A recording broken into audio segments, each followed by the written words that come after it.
Ces images que nous a rapportées Jean-Jacques Kassende font aussi état de la visite du DG, du directeur général Albert Kassongo Mukonzo sur le site de Kinkole et de Sélé. Question de se rendre compte de l'état d'avancement des travaux sur place. Le DG de l'OCC, Albert Kassongo Mukonzo, ne se contente pas seulement des rapports provenant des différentes directions de son entreprise qui lui parviennent dans son bureau climatisé de la commune de la Gombe, mais il effectue de temps en temps des descentes improvisées sur le terrain, question de s'imprégner de l'état d'avancement des travaux de construction des logements en faveur des cadres et agents de son entreprise, à l'instar du président de la République, Joseph Kabila Kabange, initiateur de ce chantier, initiateur du programme La Révolution de la Modernité, qui est de temps en temps sur le terrain. Des villas dignes de son nom poussent comme des champignons au jour le jour sur les sites de Kinkole, tout comme les sites de Tsélé, qui abritent à lui seul 1500 logements en faveur de cadres et agents de l'OCC. Sans trop de commentaires, regardez ces images de maisons déjà achevées.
Machines là nous font quoi?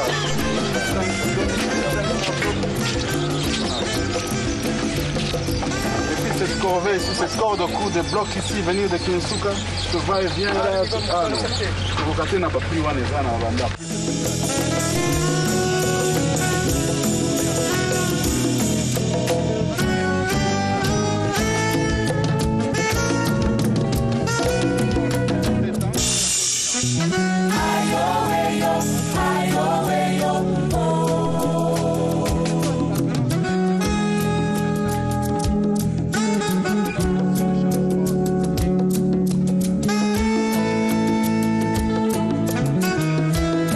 Ayo,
des espèces de triangles aussi, un rond-point. Ah bon? Tu viens comme ça, tu dois prendre ça. Oui. Et quelle route qui dessert les maisons là? Elle passe ici. Il faut là, il y a une autre route. Bétonné. Ouais, ouais. Et puis, elle entre par où? Ils viennent par où? De dehors, là, leur voiture. Ah, ils viennent comme ça, ils tournent. Là-bas? Ah ouais, ils tournent ici, là, il y a des tickets. Comme ça. Ah, comme on est venu là, c'est vraiment une route. Ouais, ouais. Ah, d'accord. C'est la partie là. Ça passera par là. Ça vient ici pour avoir accès au garage.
Il y a forme la carte, il y a la belle chantier.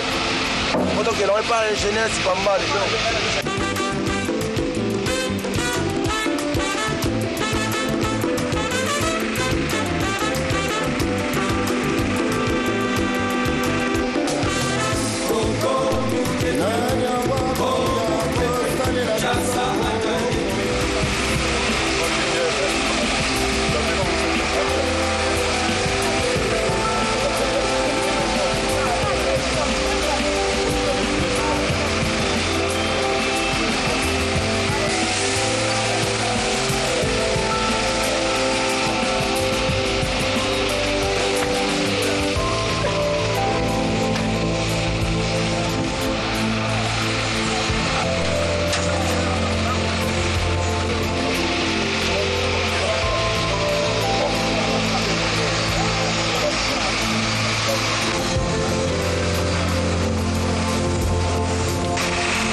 dépend. La latérite que nous avons ici, la latérite qui vient de Njili, il y a la latérite qui vient de Maluku, la latérite qui vient de Moncao.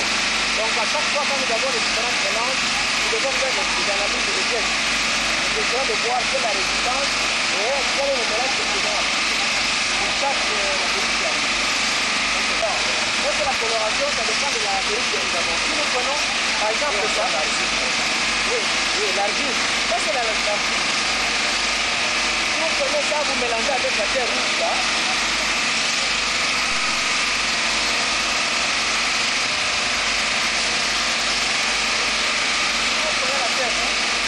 Mélangez avec la terre jaune, vous avez cette coloration.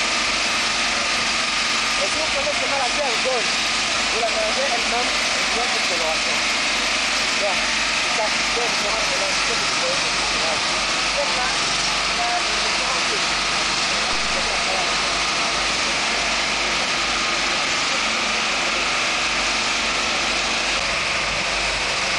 10 000 €.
Que ce soit au site de Kinkole, que ce soit ici sur le site de Sélé, les travaux évoluent très bien.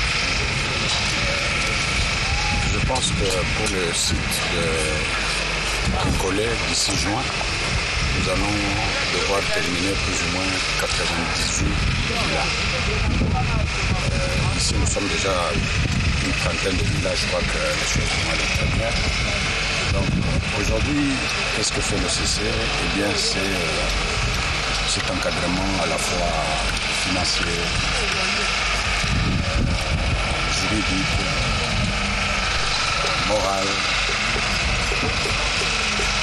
autour de ce projet, l'initiative de travailler sous la direction du président Dambo, le président de l'État. C'est des choses encouragées. D'une part, vous verrez dans les caisses de l'OCC de l'argent sorti pour faire n'importe quoi. C'est l'argent de l'État. Donc, pas que le président, comme on en a d'habitude dans ce pays, quand il y a une bonne œuvre pour faire quelque part, il y a toujours des gens pour détruire. Il faut des langues pour construire. Voilà, les travailleurs ont pris cette initiative de construire. Ils sont en train de construire. Là, ce n'est pas normal que quelqu'un travaille pendant des années puisse mourir locataire, c'est pas normal. Bien, quand les gens travaillent pendant longtemps, il faut les encourager. Et nous sommes là, quand je parlais de l'encadrement moral, c'est pour les encourager, pousser les travailleurs à devenir maîtres de leur destin. C'est ce qu'ils sont en train de faire ici.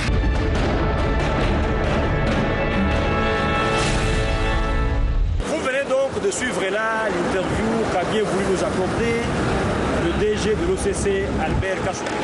Suivons à présent la réaction à chaud du personnel de l'OCC à travers la délégation syndicale nationale des sites d'établissements publics. Il s'agit, Fortuna Ndambou est en train de saluer ici l'action sociale à impact réel et visible du DG de l'OCC, Albert Kassongo en faveur du personnel de cette entreprise. 38 ans après la création donc, de l'OCC, les cadres et agents de cette entreprise peuvent donc accéder au logement décent. Grâce donc à l'initiative du directeur général de cet établissement en synergie avec la délégation syndicale.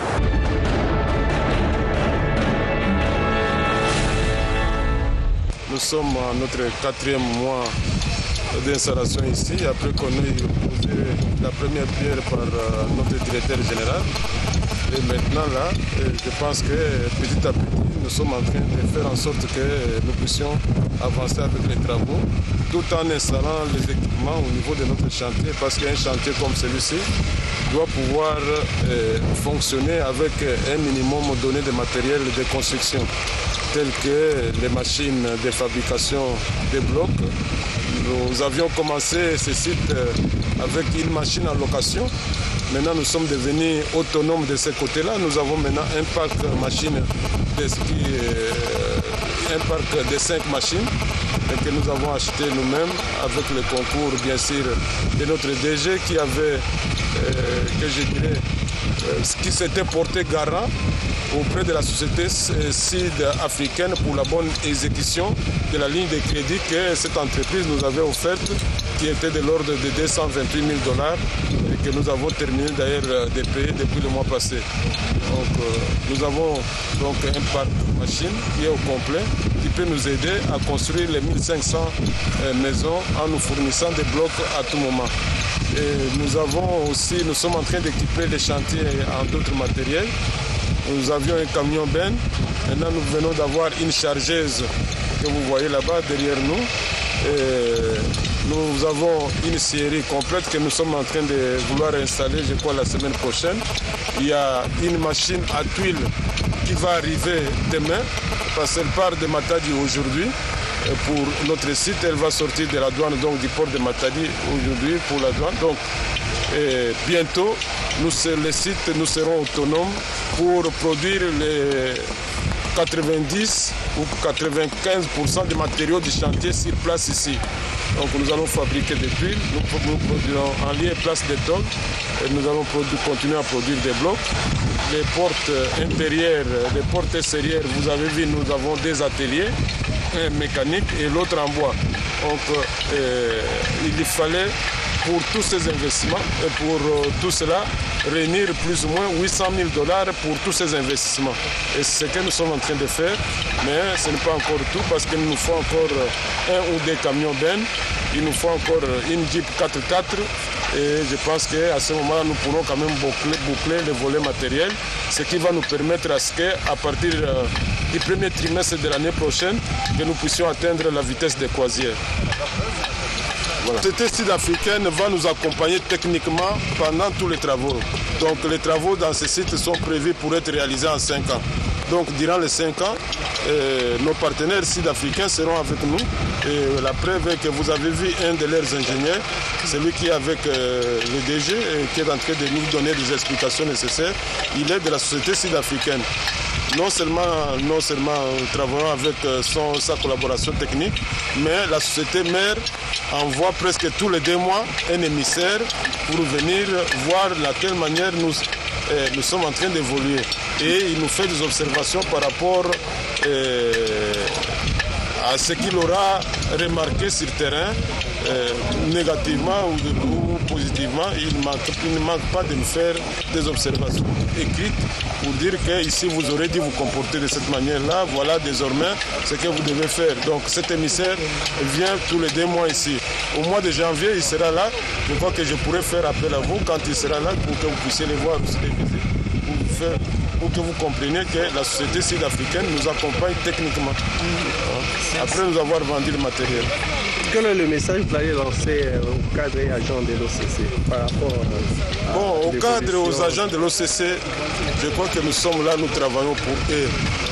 Et si nous avons eu l'idée de pouvoir créer ce site, c'est pour que chaque travailleur puisse avoir un logis, que chaque travailleur puisse quitter cette galère qui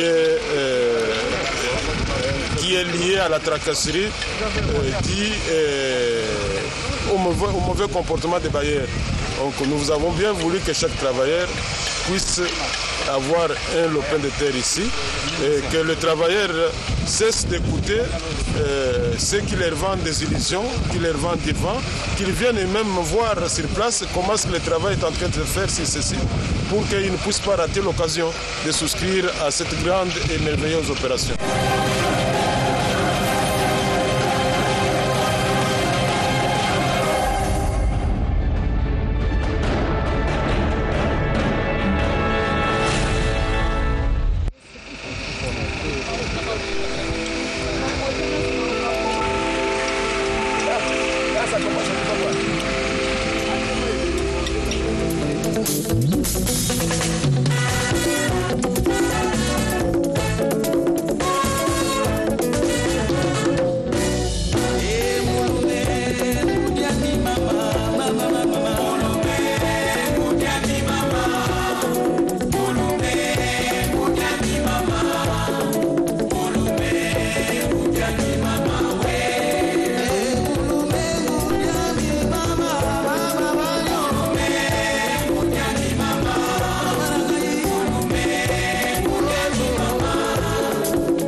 Belle aventure qui a commencé.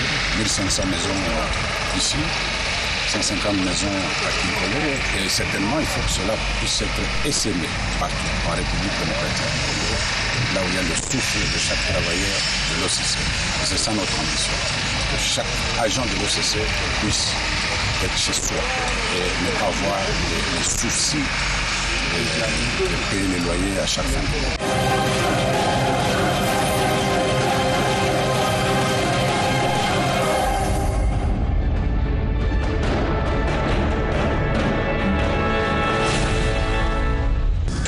Voilà, comme vous pouvez les constater, aux efforts du gouvernement, les efforts de reconstruire la RDC s'associe l'apport des entreprises publiques. Le cas de l'Office congolais de contrôle demeure un modèle à suivre, un des modèles bien sûr à suivre. Merci d'avoir suivi cette émission et à la prochaine.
Bandeko bolingo tole ko mbote na bino mbote mami. Mbote Pepito. Pesa na moi bes. Tomona na kala. Kala de mbula moko ekoki hein. Mbula mobimba mbula mbaya suka tomona kezaki na 2012. Bon le to na 2013 peut ko fungola émission na biso ya liboso ya mobu na biso ya sika ya ngoyo. 2013 bana kasi to ko bandango malamu yango to singi na bino nano batata ba mama bandeko bino banso ba eboze na kati na studio oyo na bino ba candidat to bete maboko makasi po na bandeko banso oyo balandaki biso na kati na mobu 2012 moti koleka ba candidat nyonso ba couple nyonso ba ekotala biso to tondi bino botondi maboko wana nyonso ezaki pona bino mami. Oui, en tout cas, topesi bino pe merci pour na conseil nyo surtout botindela kibiso na mobu o ya 2012 na janvier pe to yaki to zwaki yango na février pe lelo to sali pe ko zwa yango topesi bino merci mingi et puis bolemba te to ko recevoir toujours ba courrier na bino bo komela biso ba remarque to ko zwa yango pe to ko sepelisa bino toujours boyokela mami akosite alobi ko sembo akosite bino pe ba ebanso bozo ko komela biso mikande belé to zwaka au moins entre 50 et 100 SMS bapel tolobate na émission moko kasi kamonga na sepeli nango penza na kati na mikanda botindi ya kabiso la moitié lekwa to ba na lingala bobi na biso libala bosembo ezali la meilleure émission ya radio télévision nationale congolaise tobeta maboko makasi. Merci Nabino, merci pe na bayeba so bakamba kabiso, merci na département counseling za na biso soki bango te penza be émission yo tango mususu to sakata sanzami ba emisato to ko sala ngote kasi bango bazina bo pikiliki, bazina bolingo mingi bolingo moto monene basaka na biso mikonyuso. Mikanda tozu ebele. So bandi ko tanga ngo to si émission te. Kato soki sika na mibale misato bandi ko bengi biso na Bandundu ville. Papa ni mboti na bel. Bet metindila bendo bituntu na bel. Na kwilungongo wana ba Kongo bomengi biso na Goma ba biso baze ko ba biponi bosaka miso be na lingala biso ta musuli surtout kuna bande ko na est na Goma na Moba na Katanga mbali boso to zape na Moba mbote na bino totondi bino botondi kasi to bakana baninga boye ape komi komisa to saka pe émission na li français pour na bande ko baze sika mosusu ba ko biso te na lingala ba yoka pe na Gbado yakoma ba bengi biso na bino mi balamo bongo baso batuni poni botanga kaka Luanda po bangonde bakomelaka pe biso mingi Luanda po bangonde bakomelaka biso mingi pe posa biso bezai moko mosusu to zape pepo to kita na Luanda to ke pe osali mission libala bosembo kuna ndenge bino pe boze ko senga biso na kati na ba province boko tuna ndenge ndoko ya wana makoki ndeze pa na biso te tosola boso na ba gouverneur boso na ba bourgmestre boso na ba commissaire du territoire ba bongo ba cambignon sur ba région ba administrateur du territoire voilà pe na tondi botondi na Colonel Egwaki abina biso pluriel pour moi to ko pluriel abina biso pluriel na lingala ezali boika merci mon colonel. Comment participer? Boyebi. Tolobaka ngo toujours ezali to senga kambongo te. Est-ce que papa Charles ose ofutaki opesa imbongo? Kasi tango ko bima olonga te okomana cadeau nayo. Elengi na biso nde yango wana. Donc okomi kaka oye eza nango facile pour na ko leka na kati émission o tolobaka ngo pe to tika pe ko loba yango te. Na banzi tokoki ko leka na présentation ya ba couple tozana bango. Couple numéro 1. Bazali Charles na Angèle. Pour la moni Angèle otalanga kaka ba ko présenter biso nini bazolo bakaka. Couple numéro 1 ezali bongo Charles na Angèle. Bazali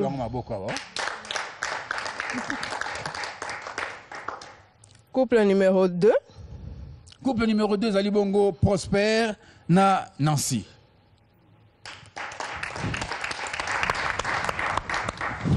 Et bongo couple numéro 3 ezali Guy na Irène.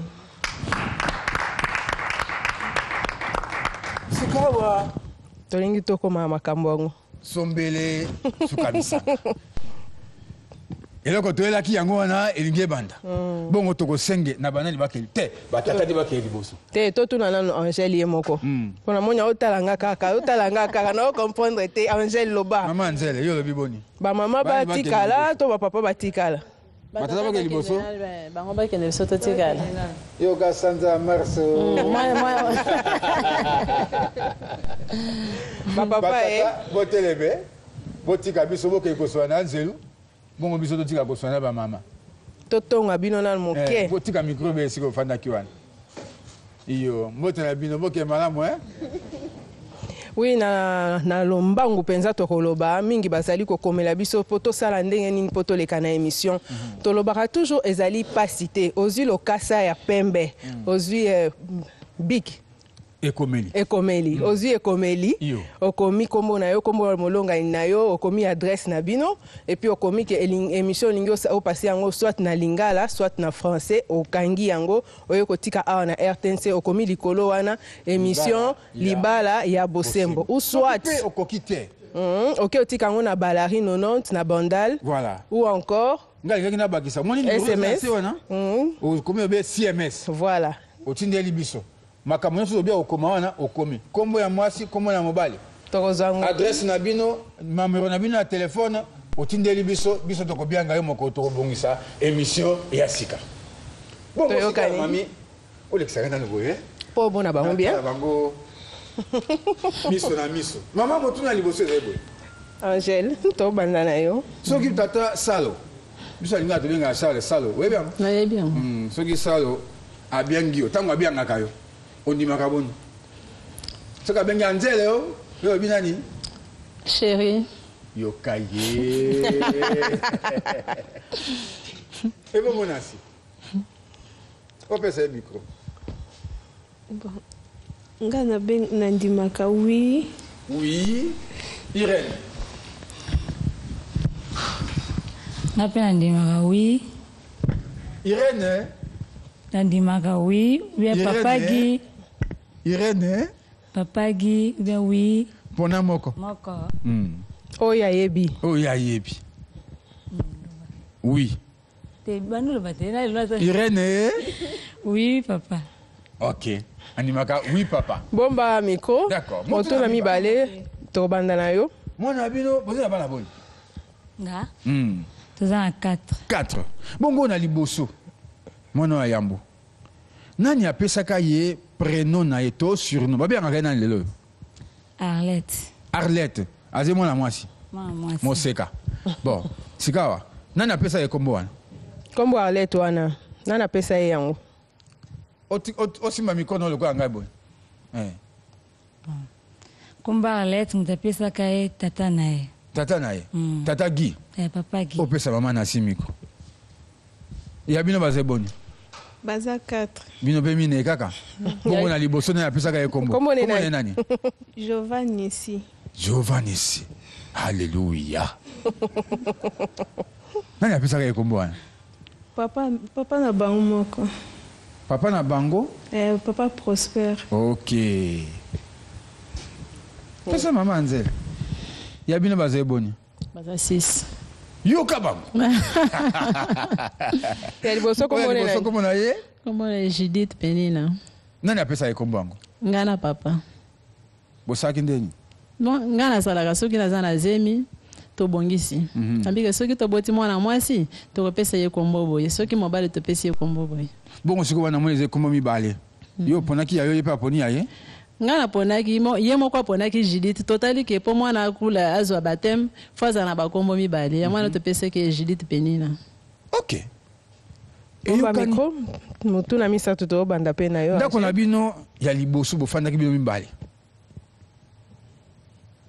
ezalaki esika kani opesa biso kombo ya adresse kombo ya balabala numéro motango to na commune nyonso adresse complète kwa to bana lingala bisika bovandaka mbala ya liboso ndako na bino ya liboso bon ndako na biso ya liboso ezaki na Movenda na Ngiringiri Movenda 145 merci Nancy ya biso ezalaki na Yandonge 19 Benza Pigeon Irène Et puis c'est na motel kit.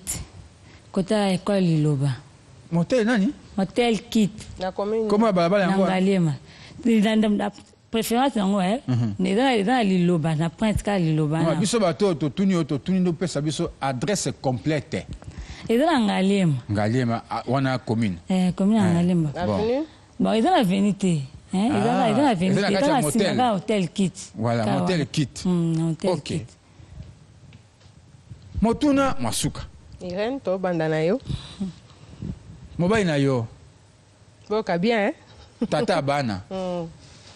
Mon kele, mon jambe na yo. Mosani ni yetanga zake elenge. Mosani yaze ko kana ko sala. Mosala ngope yango ya ko sala sika to sanza na ya bongola. O yaze ko bina ko kana bolenge na ya bingai soki na koli na ko koma boye. Oyebi yango. Na mosala boye. Ezaka mosani. Oyebi mosala ngo. Wazaka ko kana. Yango to baka tango to longani tango to yebani to solaka. To baka ngana kola boye ngaza okana boye. Baona wana na ko bandeti yo na ebi opina daki makantinete na kibomwana. Ai pasio. Opesa nasi. Mama nasi. Ngai musala unga na yebi bandaki kokana kazalaka serviteur de Dieu. Serviteur de Dieu. Oui. Banda bolenge na ye. Banda bolenge na ye. Ok. Yango pende ko sa sikawa. Pour le moment, Aza berger dans une église. Ok. Maman Nzel. Angèle. Nandimi yo. Iyo, tata baze kokala kosa mosani na bolenge na ye. Papa soko lobi ke na bolenge na ye ezali mwa pasi mpo na bolenge wana nga nazalaki te. Date na ye anniversaire eza mokoni? Ezalaka le 30 juin. Ozalaka? Ntango abotama nazalaka te. Bongo yebi le 30 juin boni? Bon, ntango toye kobalana nde nayebi ke afetaka le 30 juin. Ntango kutu ya botamaka oyebi. Bongo oyo baze kokala na bolenge oyebi te? Vraiment. Ayebisa yo pe te? Te. Na ntango azalaka na bolenge ayebisa soki akolia kobanda osala mosala boye. Nayebi ke ye azalaki homme d'affaires. Yango nde azali kokana mpe kala? Abanda kokana yango mpe ekokisamaka. Bongo mama obandi kobuba biso toyebaki te. Babalani abofai na ndako na basalon na bino bokotala biso na bino bayobai nano te ntango bokobalana bokomi kofana esika moko ata ntango bofani na esika moko te bosolaka boyebana boyeba nga na uta wapi nakokende wapi molonga na nga uta wapi tokokende wapi. Amen. Biso tosoki wana mpona bamama bongo tokobianga batata bazongela biso awa tokobianga batata ngana ngina bamami awa tobianga bandeko baya kosangana na biso baya na makoki baya na bakado tosengaka bango biloko ndenge na ndenge bato moko na moko bisika bazali bakoma koyoka mbela na biso talaka tato oyo azali kuna na France mpe azali wa biso akala awa na radio télévision nationale congolaise comme on est Swami ya lolo topesi pe mbote mingi ya lolo Swami alobi na biso ye alingi émission moko ye azwango en charge na ba cadeau ya émission wana ye atinda kasi na kati ya ba couple oyo nyonso bakoya mokolo wana na émission na ye asengi tozala na ata moko moto moko azali vivant avec handicap bandeko bazali vivant avec handicap tosengi bino bino boya mokolo wana cadeau ekeuta poto epa yeme na Swami ya lolo et on est dans l'émission spéciale pour nabino bozanga te bozala bobenga biso bosabele kwa tolobi mosusu oki mbe na biso ezali couple couple manzambi bazali bango bazali kokamba hôtel moko ezali na matonge comme nango hôtel Le Picasso Yulia na Olivier balobi bango pe balobi bo tosalaka moko boye bango pe bandimi koyaka kotika bakado mpona émission na biso ekende liboso topesi pe bango mbote mingi na mama Yulia na papa Olivier bozali na hôtel Le Picasso Bon, Sikawa, Batata Bango, Basi Bazonga qui est Bazongi déjà. Bon, c'est pas le Kuna Mali, les élèves Kuna les amis qui étaient. Ah, ok, ok. Bon, biso de tout n'a que maman boy. Papa Charles, to bandande na yo. Boyo kamala moi. Ngana lingaki atande na kati bino malo. Iyo mama. Na lingina lo baki na bandaki na musala wo ya bandaki na ngo. Si yo kata kaka. Mama, c'est Sili. C'est Sili. Na moni na botolo na miko. Botuna ni boto botuna. Tango yo bianga kai na ndako, so bozo na ndako. So yo bianga yi. Ya mona na boni. So ko bengi anzele ya zongi sabu. Azongi sa ndeni. Juste simba miko bien. Alobaka oui. Alobaka oui. Maman alobaki? Bengaye, bengaye. Chérie.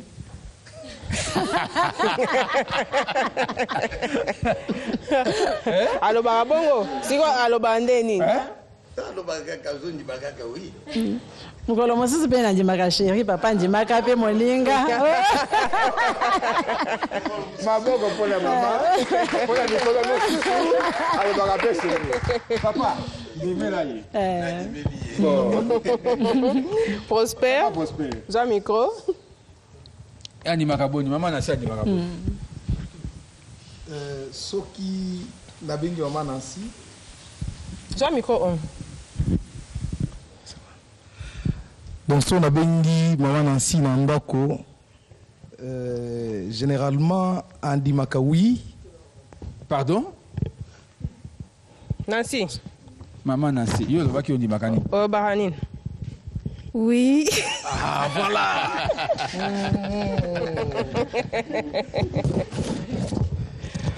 Papa Guillaume le bagaboni. Maman ya na bagaboni. Bo soki ngai na bengi bo mekaka te zela nanu yo loba nanu aloba ndeni. Bo abeka ngai papa. Benga esiko. Na benga kaye mwasi. Yo benga kaka. Mwasi. Oui papa.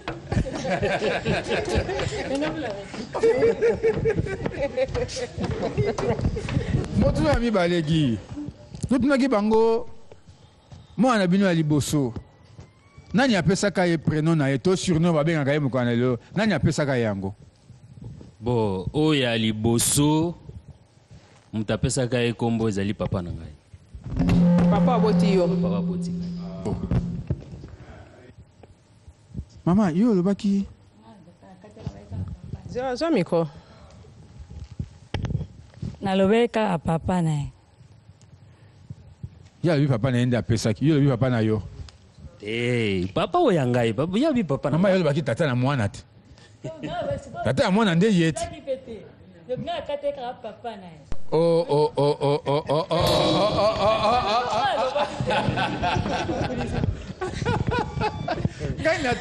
Nani apesaki mwana kombo? Ya lobi tata na yende apesaki kombo. Kasi papa oya ngai. Nani apesaki mwana kombo? Ya lobi tata na ye. Wani ngi ba tata nani? Ya mwana te. Tata ya mwana te. Mama na chizwa micro. Ya lobi nani apesaki papa? Yo nani apesaki mwana kombo? Mwana liboso. Oui, mwana na biso ya liboso. Prénom to surnom hein? Oh to be prénom. Ouais, prénom na ezaka Nisi. Ezanga moko mutu na pesaki kombo. Maman yo le baki nani apesaki? Ye moko papa aba. Yo le baki bongo? Le baki. Bonne réponse. Guy? Oh non, Charles. Mais comment on a tout ça? Tout ça qui biso mi ba etanto pour na gite. Maman, yo le baki kama. Papa yesimbi kaka ndenge na lobaki. Biso mi bale tango na zana zewi to pesi komo biso mi belenga na papa.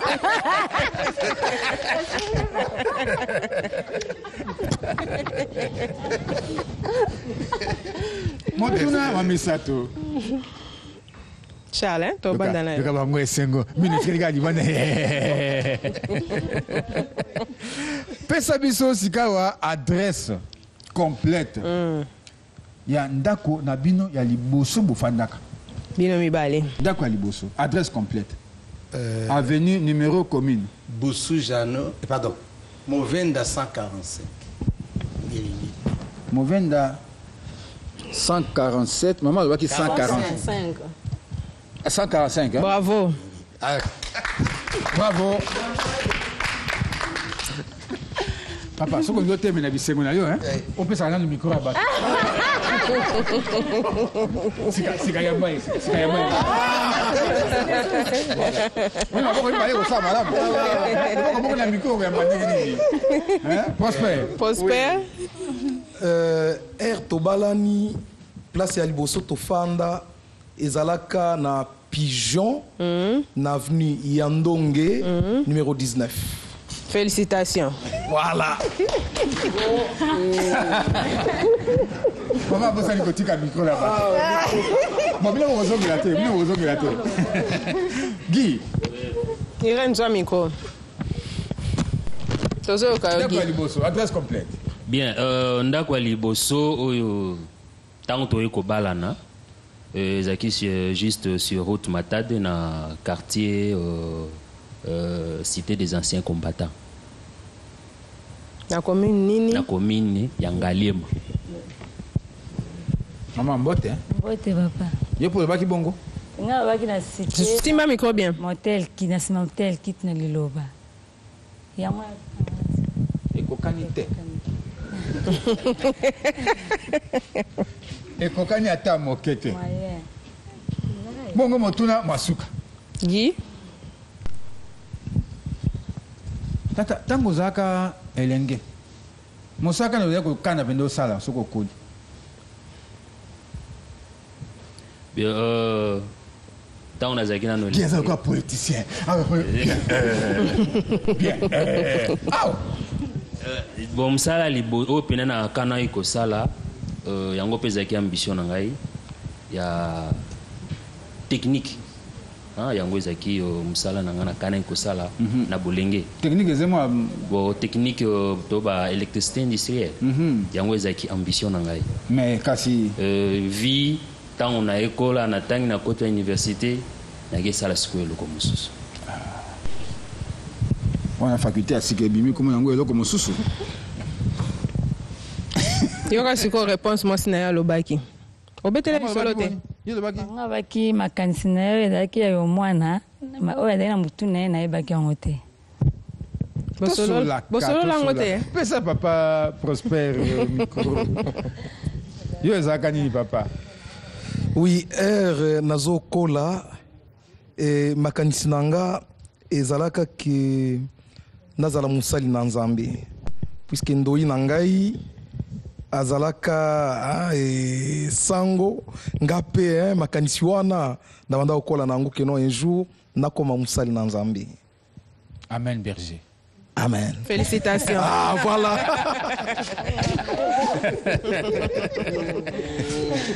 Ça va. Charles. Ngai nazaki na ambition ya kosala droit. Mais malheureusement, compte tenu à ma condition, nazaki possibilité wana te na kosala science commerciale à l'université. Maman yo lobaki ebandeli na lobaki ke makanisi ne ya bomwana nazalaka te nayebaka yango te. Sima na continuer. Sima na lobaka ke akomaka homme d'affaires. Félicitations. Bino banso boyanoli malamu. Totondi bino botondi. Bongo sikoyo ko tokoti na kati ya sanza ba mama, tosiki ba mama ba teme nano. Ba kende ko sola bango pe na nzelu. Biso totika na balonga ni ba bangwawa. To sola pe na bango. Ba mama botambo ya malembe.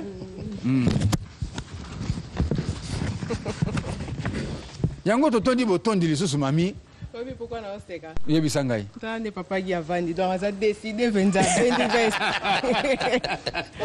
Ah oui, donc comme moi, donc les lots, les lots, les lots. Tu as vu ce débat qui est émission. Non, moi, je suis député, sénateur. Mais comment? Honorable. Mais comment? Bon. Mami, tu as bien bandeko. Basa nyonso baya kokuta na biso. Si malambo. Opesa ngai. Natiki oso na bango. Papa boyo kanga malamu. To bandi na Charles. Motuna liboso. Tolingi to yeba. Mwasi na yo. Tango aliaka lipa na ye. Alinga kocha nini na kati. Mingi. Yoka motuna openza. Bonga na kwea. Ya motuna moko boyebi bamela timiko nyonso aliaka lipa tangu nyonso eloko nini alinga kocha bon eloko nini siko alingaka mingi achangeaka bon normalement achaka soit nguba ou bien margarine et puis na maki nde achangeaka na biloko wana misato nini penza alingaka mingi na misato na nyonso amisa alingaka ti mingi. Non, na kati ya lipa. Na nguba, mwamba, hein? To na maki. Mwamba, maki to mateka. Nini yango mateka puisque nda yango nde tozala nango souvent. Tokangi mateka. OK. Prosper. Ouais, mama soki azo déjeuner na tongo alinga kotia margarine bleban na lipa na ye. Yango nde na ndako bleban ezangaka te. Ok, Guy. Merci. Bon, il y a l'ingami kotia bleban parce qu'il y a un ezangaka te na ndako et puis alinga pe mingi maki. Yebisanga. Oui. Oh, juste au bleban. Bleban. Oui. Ok. Tokyo. Yebisanga Guy. Na kati na bino mbale. Na asilikaka mingi. Bon mutasilikaka mingi emonani na biso mbale ezaye na monaki yango to yebaki ngape na yebaki ngape na monaki yango mutasilikaka mingi ezaye te ezo monono bon ngana za juste pona obomaka moto Prosper sapeur pompier ouais entre biso mibale mutu asilikaka mingi ezangai ngai yete wana monaki yango te ngape na kanisa ike ezaye. Ah non. Eza beaucoup plus ngai mutna silikaka mingi. Des fois au moins son abimaki a surveiller bana bienté bana pansi biloko na koya on siliki. Eza beaucoup plus ngai. Mose na nzambe okitisaka olembisaka tata olembisaka. Pate ba konyoka mapamba la kanda. Pate ya yote ze pate ya nzambe ya bato. Charles. Salo. Lokola ndeko auti koloba awa biso mibali tolingaka ordre. Quand il n'y a pas de l'ordre, ce koyo zo mona ke loko eza esika nango te, il faut ka osilika. Mami. Pour remettre un peu de l'ordre. Na bisa que émission à l'éleuse émission ba député. Yo moni abandi na ko kende boy. Député ba kamba c'est mamba moko boyete. Il faut kende na no moni biso babali, biso c'est mamba bon. Nani asilika kaka siko. Na mutu saka biso. Ah voilà. Na comprendre ki Motula misato bomba miko. Na misala ya ndako. Papa Charles. Oui. Misala ya ndako. Na kati ya misala na nyonso. Musala nini? Olinga kosunga nango mwasi na yo. Osuka basani, to osuka bilamba, to kombo ko ndako, to kotoka mai. Bon, il y a des fois nako ba que na misala nga na preferaka mingi ko salisa ye côté par exemple ya kotia moi ordre na ndako. So na moyo ko ezali boete na zui na chango isikamoko ya bien. Et puis ami balepe lokola problème ya mai. Seulement les alités ya ke alali ngana kozo ba bidon na zo remplir on a che na congélateur. O tout a répondu te. Pour nous na tout a te. Na tout kaka. Les âmes abete. Prosper. Ouais, na misala ya ndako nasungaka maman na ko repasser bilamba. Puisque yé au kaka chaleur wana te. Alors très souvent son courant et ali nga mut nasungaka et pour na ko repasser bilamba na ngai voire même yaban. OK. On va na kabe na ya moko. Wana osalisi mama to omisalisi yo moko. Yo banda nde korepase maputa ya mama.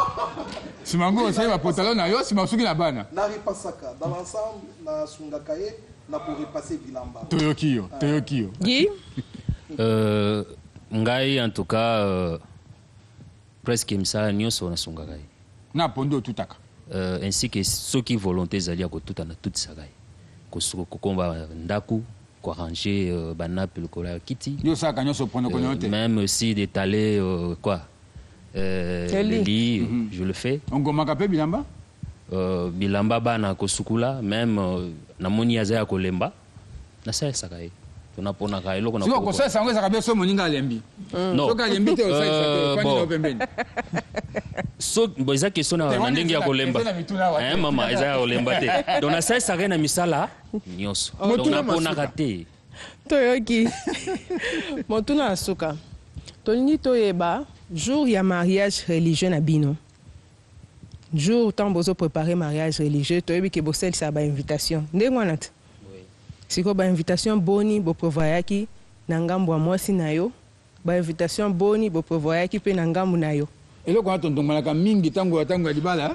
Tango to kolenge o te ngai famille ngai sengi bazo boye. Ngai non ngai na baninga na ngai pe mosala na baninga tokola na bango na bato église. Bakozwa autant. Ezalaki ndenge bo kataki boni. Bon na ba invitation o to kataki na côté ya madame 10 invitations ainsi que côté na ngai 10 parce que na ba invitation ils a totaki yango mingité. Na taki mingité yango na kabulaki 10 côté na 10 côté na nga plus wa ami na eno ami. Te to suki wana. OK. Merci. Prosper? Oui, biso to prévoya qui to loi qui sika ya 500 places. Tata e oyebisa biso kaka invitation oui. Ki boni. Ezaki honorable yo ki biso mawa. Oui. Sans invitation côté Nangai, sans invitation côté à maman. Et Suki Wana. Non, Suki Wana te. 50 pour na baninga na biso. To prévoyé qui 250. Biso motuna na biso eza. Maman boni, tata boni. 100. OK. Charles. Biso ezaki moi difficile pour tout ça la fête. Ça dit mariage na biso et de kola na linga kito régularisant dans l'église. Prêtre asenga ki biso que bakama fête ezalate. Oh. Ça dit tokei ka ba venir mariage tozongi na ndako. OK. 0-0. Bokaba ki ba invitation bongo. 0-0. Maman 0, yo pe 0. Jury a noté. Tosenga siko na batata baya. Tosengi na mama bazonga. Wana to otondo si botondi na baya bangi ya kokuta na biso mami. Bazali ebele. Ya so to lobaki pona tout na biso Swami ya lolo. Ah oui. Oya senga ki alobi ye penza. Ye moko azali pe personne vivant avec handicap na kasi bato baebi mingi na kisasa wa.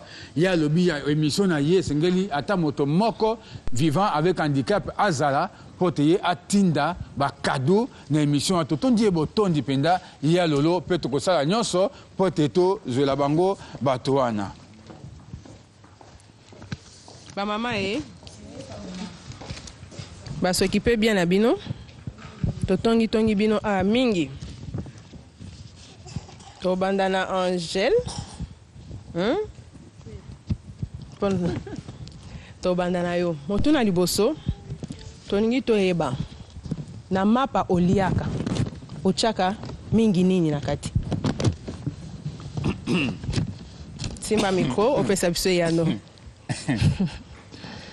Na mapa onga na liaka. Chaka bleu blanc. Ochaka mingi bleu blanc. Et bon Charles yo lo bayinini.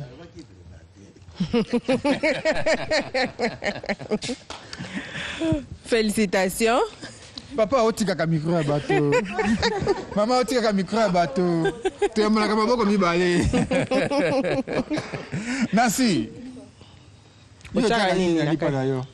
Bon, ngai natiaka Toba mwa makasi natiaka air moko nguba, air moko bleu blanc. Ming Boulevard. Voilà. Oh. Vraiment. Papa, mais biso nde tokoloba nano. Hein? On s'est biso to oh vraiment. Bon, yamba ye. Voilà. Papa, pour moi, voilà, c'est ça. Puisque ça, on a caté dans l'Ingana Kamo. Dans le problème, et ça, on va faire avant-hier. Guy. Irène. Oui. Irène, Yonini. Bon. Toi, il y a la mayonnaise, il y a yo linga kocha nini na kati. Tika tata fanda na ye. Asa atokia boy. Siko bandi parce que nyo se mbale soka linga somba asomba beba na mayonnaise. Opo na moko. Oh yo linga mingi. Kota lepe na misote. C'est compliqué. Bon.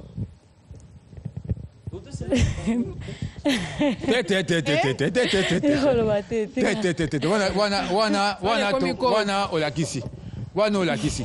Tokati toleki. Maman pesa micro. Ah oui. Abomba micro.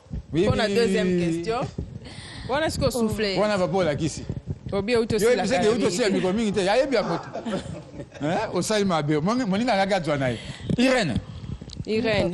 Motuna ya mibale. Na kati na bino mibale. Nanya silikara mingi. Entre yo na Guy. Loba penza vérité. Loba vérité. Calcule te. Olobika mbala moko. Silikara mingi za ngai. Tometele maboko pona kanda na ye. Tometele kanda Irène maboko makasi. Nancy. Nancy yo pe loba vérité. Ngai mutasilikaka mingi. Eza papa. Pona nini? Bon, ye kande asilikara mbala moko. Tala sikonde papa zo sala. Azon di mango penda. Papa azon di makanda nese.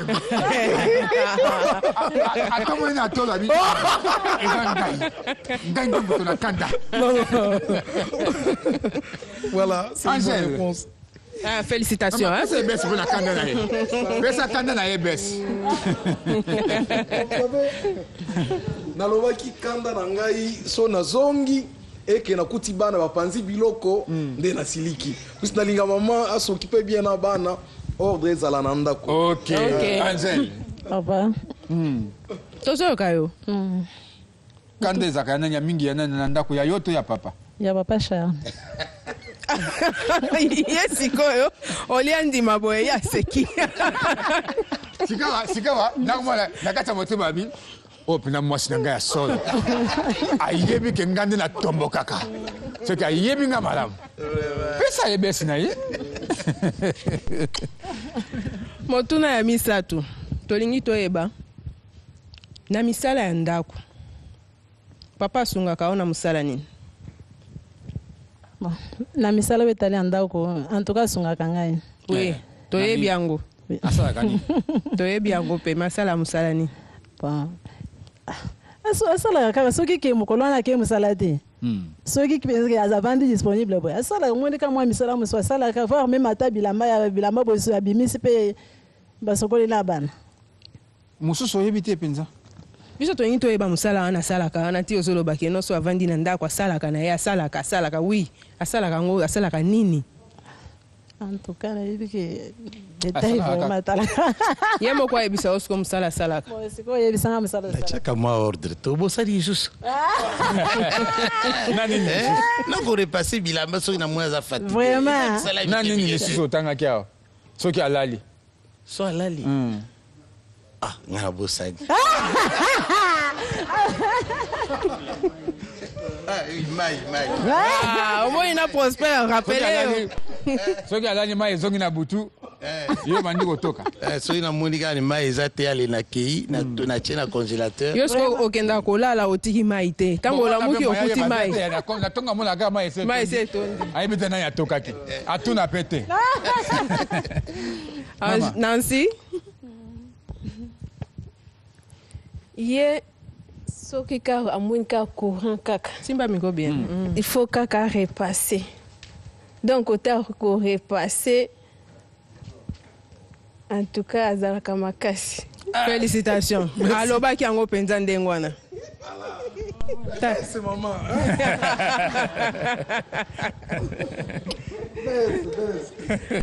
Pepito. Oui. Na oyoba na oloko moko moni tango avant loba besi mama acheboy. Donc zongisa micro kuna. Zongisa micro. Gi. Irène, yo lingi gi yango mingi Vraiment. Irène.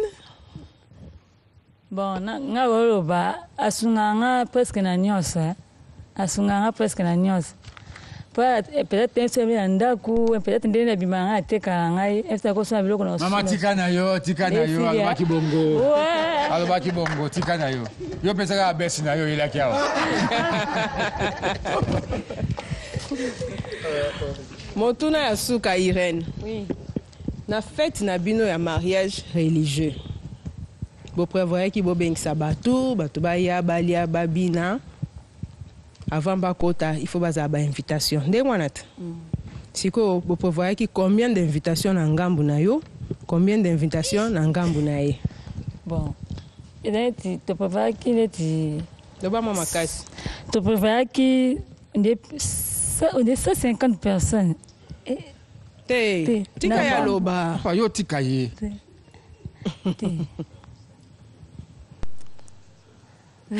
Si pas moi, on a bien. Ah, tu vas pas bosser na kate. 250. Yo zo tuna biso. Mama, to sabo to sabo, to ke mosika te. Zo no micro pesa nasi. Papa, yo pesa micro. Bo pesa kaka besi atako bo longi na moto na moto. Pesa kaka besi kaka bongo toleka. Pesa kaka besi. Ezaka bongo, ezaka bongo. Mais agi apesa esque ya no oya lo baki. Bon, nga lo baki to kabola ki ezaki ke no ba nombre d'invitations te ba lobi boye ke no et pas non apesa combien d'invitations côté na nga combien d'invitations ainsi que na lo baki 10 côté na yo 10 côté na nga. C'est ça qu'on était convenu. Heureusement qu'on est bien. Faut que tu sauter. Nancy? En tout cas, nabosa nananga. Hey. Maman. Mami, au cas où bien, tout bande anan. Hey. Maman, au bosani. Tala. Rappelez. Faut bongisa fête. Na salwana na royal. Oui. Totali, toke na yo totali. Salle, ezaki na capacité d'accueil, il y a au moins 500 personnes. C'est là, c'est là. Oyebi yango 500 personnes. Nayebi mais nombre tolobaki ke yoka mama tolobaki epa na bino 100 invitations epa na biso 100 ba camarades na biso hein 50 c'était comme ça maman obosani na bosani ah menga na bosani pona ko bosana ya mama maboko te mikolo to na sanza mama kwe te to bete ebe maboko to pese ebe besi na yi to pese ebe besi na yi so katani Angele to suki na yo mama Angela to bandaki na yo pe to suki na yo tozo kayo kama mutuna moko wana iyo biso libala ndenge maboko pona Angele maboko to bete maboko na maboko na pona Angele bon ndenge esalamelaki ezalaki suwe na ye te mpo ye alingaki ke libala ezalaka boye tosalaka na bafete ya minene me esalamaki bongo te grand frère na ye aye koyebisa biso ke fo tosala libala lisanto bon ezalaki na dimanche tobeta maboko mpona grand frère wana makanisi malamu mpenza pesa ya tamboti tanga takombo na ye papa Ignace modingai bon ye alobaki ke fo ndeko fo tosala kaka libala lisanto soki tolobi ke azala na mbongo ebele biloko ebele toluka basale ezozwaka ata mingi fo kozalaka libala lisanto tozala na ordre na nzambe na sepeli na papa Ignace modingai sisa mango ba invitation bokabolaki boni non tosalaki invitation te ah on a pas de bobette maboko est-ce que ça kosaki tosalaki invitation te ezalaki libala moko un certain dimanche tosali nsima nango tozongi na ndako. Félicitations. Maboko mpona bango.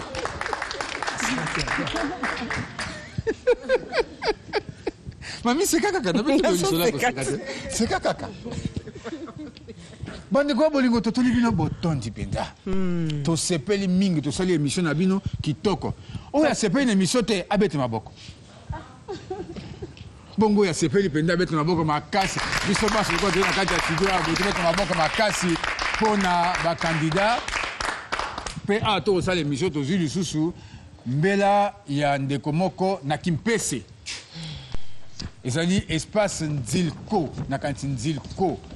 Monsieur Nico Nzila. Azepe no hotel na ye alobi na be émission koya esingana ntoya tokutana to sola. Na émission koya ba couple oyo ba kolonga ba kende ko passer week-end na Kimpese na kati na hotel na bon. Bino na hotel. Tozana bango tango koya. Bino tango bokoya. Bo kende ko passer week-end mobimba et pas na bango na Kimpese. To si ça ko kuma mikanda. On les a vu annonce ba sengi ba bina biso bongo sima to bongisano na l'état. Tokani bongo sika to ba nani alongi te mami oyo kabango. Ah, faut faire attention on a Charles Azan à lunettes puis Azan on a de loin. Couple numéro 3. Couple numéro 3 a respecté Penza numéro na ye a eu 3e prix dans mon alelo 3 sur 8 to maboko makasi. Boko telema bopoza prix na bino. Non, bino bofandi nano bakolo prix bazwa nano gi. Bozali kozwa jeu ya basani. Voilà, basani kitoko. Ya kitoko donc o papa banda kolela na kati. Et puis ça mina bien na réalisatrice na biso maman Julie Lobota. Ezali pas n'importe quelle assiette. Basani quoi. Félicitations. Nalingi na tuna. Tozaki na invité moko bandaka na kati ya émission. Comment on est nani? Comment on est bébé Dan? Bébé Dan, ça va? Ah bah ça va. Ça va? Azan mbula boni? Donc il y a 2 ans, une année. Yende mwana amine? Yende mwana. Oya suka. En attendant. Pour l'instant koyo. Bongo ba respecter numéro na bango te zali bongo coupe numéro 1 bazui 2e prix 6 sur 8 obete longo maboko makasi. Boko telema. Botelemi Prosper na Nasi. Bozali kozwa. Coupe numéro 1 zali bongo Charles na Angèle. Salo na Anzeli ki botelemi. Bozali kozwa ventilateur na bino. Mikolo mulunge eleki. Na moyo ko bete biso mikolo bino longi penza. Bino bolongi penza bozwa mpepa ya kitoko. Bongo ba yebasi premier prix toyebi bango. Bosi botelema ki botelema ka. Numéro 2. Prosper na Nancy. To betel bango maboko. Bazali kozwa jeu ya banzungu na maboko ya maman Vero. Couple Kalima ba yebasi ko kamba département à counseling auto commissaire ba sa kabiso mikolo miso. Félicitations. Félicitations. Bongo sika biso to komi na suka émission ya biso. To biangi bino ba yebozo na bandako. Bote me bandeko. Libala bosembo ya 2013 yango ebandi. To zena posa na bino. To biangi bino boya mikomiso. Ba sponsor. Noki komo moko batanga ba bi ezanga na ndako te. Na lipa ezanga kate. Bongo na émission libala bosembo bozanga boni. Boya bosanga na biso bongo na ba baso ba ndi biso ba couple ba sponsor membre ya jury ba cameraman ba régisseur ba baso tena bango équipe mbali ba bosembo etondi bino botondi pe elaki bino te tokokutana na mikolo ya mbote pa na bino.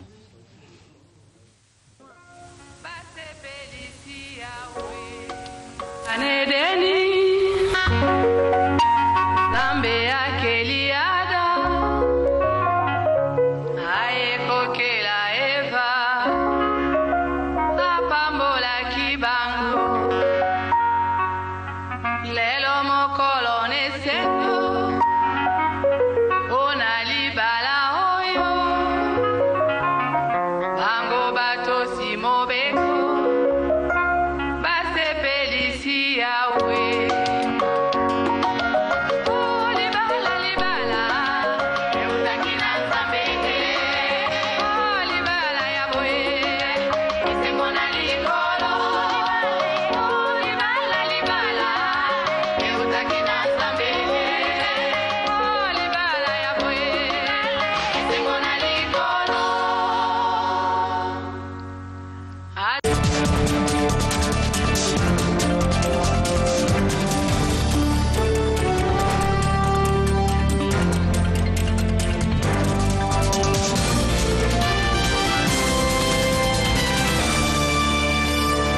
ici. On t'attend là-bas. Bye. Ok, attends. Bisous. Ah, comme d'abord, bisous, bisous. Toi.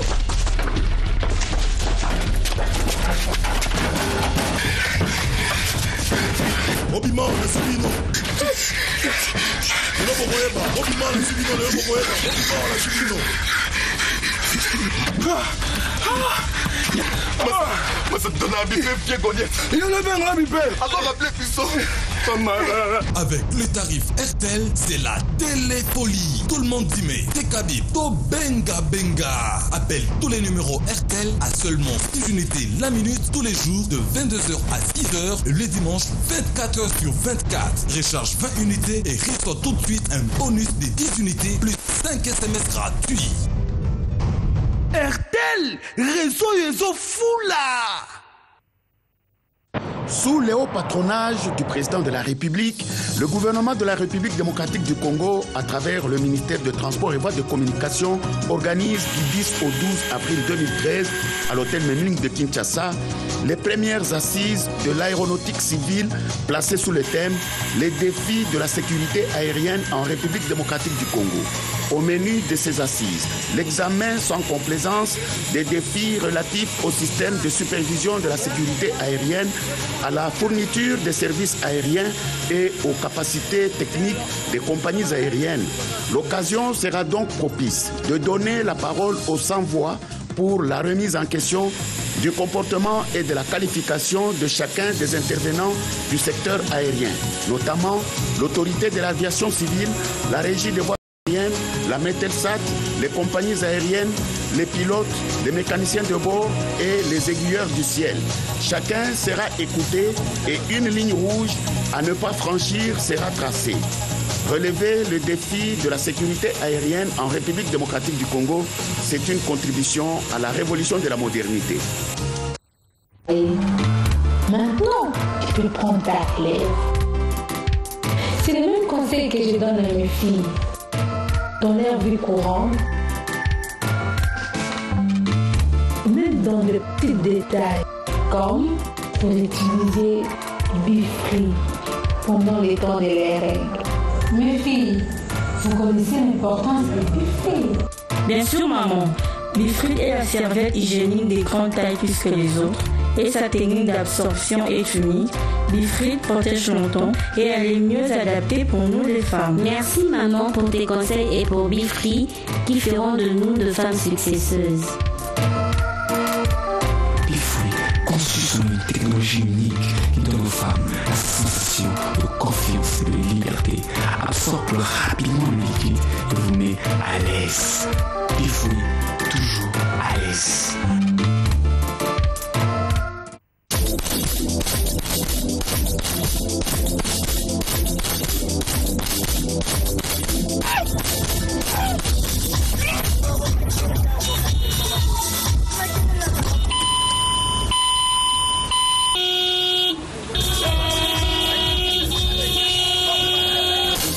Chez Orange, nous savons que vous avez parfois besoin de communiquer, même quand votre crédit est épuisé. C'est pour cela que nous avons créé SOS Crédit, un crédit de secours pour continuer à communiquer quand vous arrivez à la fin de votre crédit. Composez étoile 700 dièse pour faire votre demande de crédit. Pour plus d'infos, appelez le 1777 ou www.orange-rdc.com. Restez connectés, change avec Orange. La vie change avec Orange.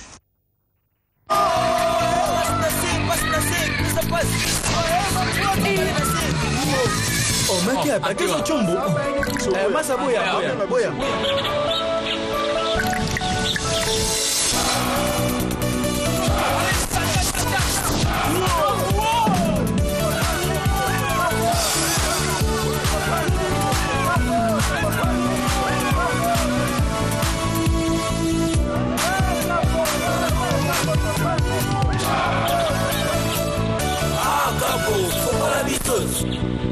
Ah, bolingi na fungola bino, bolingi boyeba eloko efungolaka ba joueur.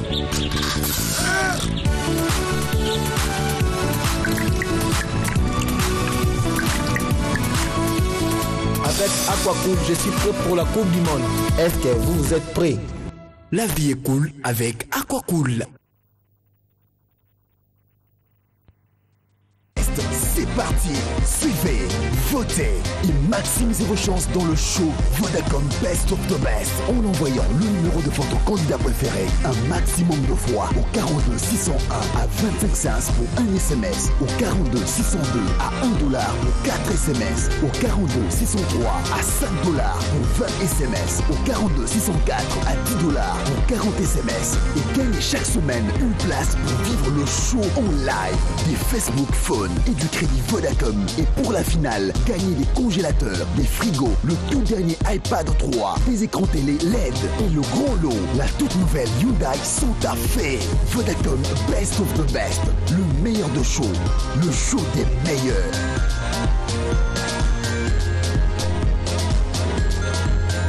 Vodacom, leader dans le monde cellulaire.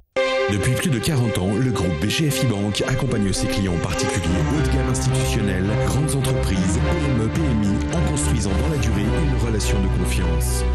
Son système de management, basé sur les référentiels qualité, sécurité et environnement, marque la volonté du groupe d'être un véritable acteur citoyen du développement durable dans tous les pays où il est implanté. Le groupe poursuit un développement continu et maîtrisé. BGFI Banque, votre partenaire pour l'avenir. Depuis plus de 40 ans, le groupe BGFI Banque accompagne ses clients particuliers, haut de gamme institutionnels, grandes entreprises, PME, PMI, en construisant dans la durée une relation de confiance. Son système de management, basé sur les référentiels qualité, sécurité et environnement, marque la volonté du groupe d'être un véritable acteur citoyen du développement durable dans tous les pays où il est implanté. Le groupe poursuit un développement continu et maîtrisé. BGFI Banque, votre partenaire pour l'avenir. Mon allergie est guérie. Ah ça, c'est mon secret. Grand-mère, connais-tu le secret du savon Matéja? Le fameux secret de maman, c'est moi qui lui ai appris. Ok. Tu peux nous les raconter s'il te plaît? Dans les collines de Bukavu, pousse à l'état sauvage le mutozo. Depuis très longtemps, cette plante est utilisée pour soigner les différentes maladies de peau. Aujourd'hui, toutes les vertus extraordinaires de cette plante se retrouvent dans le savon Matéja. Matéja purifie la peau, l'hydrate et soigne plusieurs maladies telles que la gale, les mycoses et toute autre infection ou allergie de la peau afin de la rendre encore plus belle. Matéja, la nature nous dévoile son secret. Grand-mère, est-ce que tout le monde connaît ses secrets?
Pour la reconstruction du Congo, la victoire est à notre portée.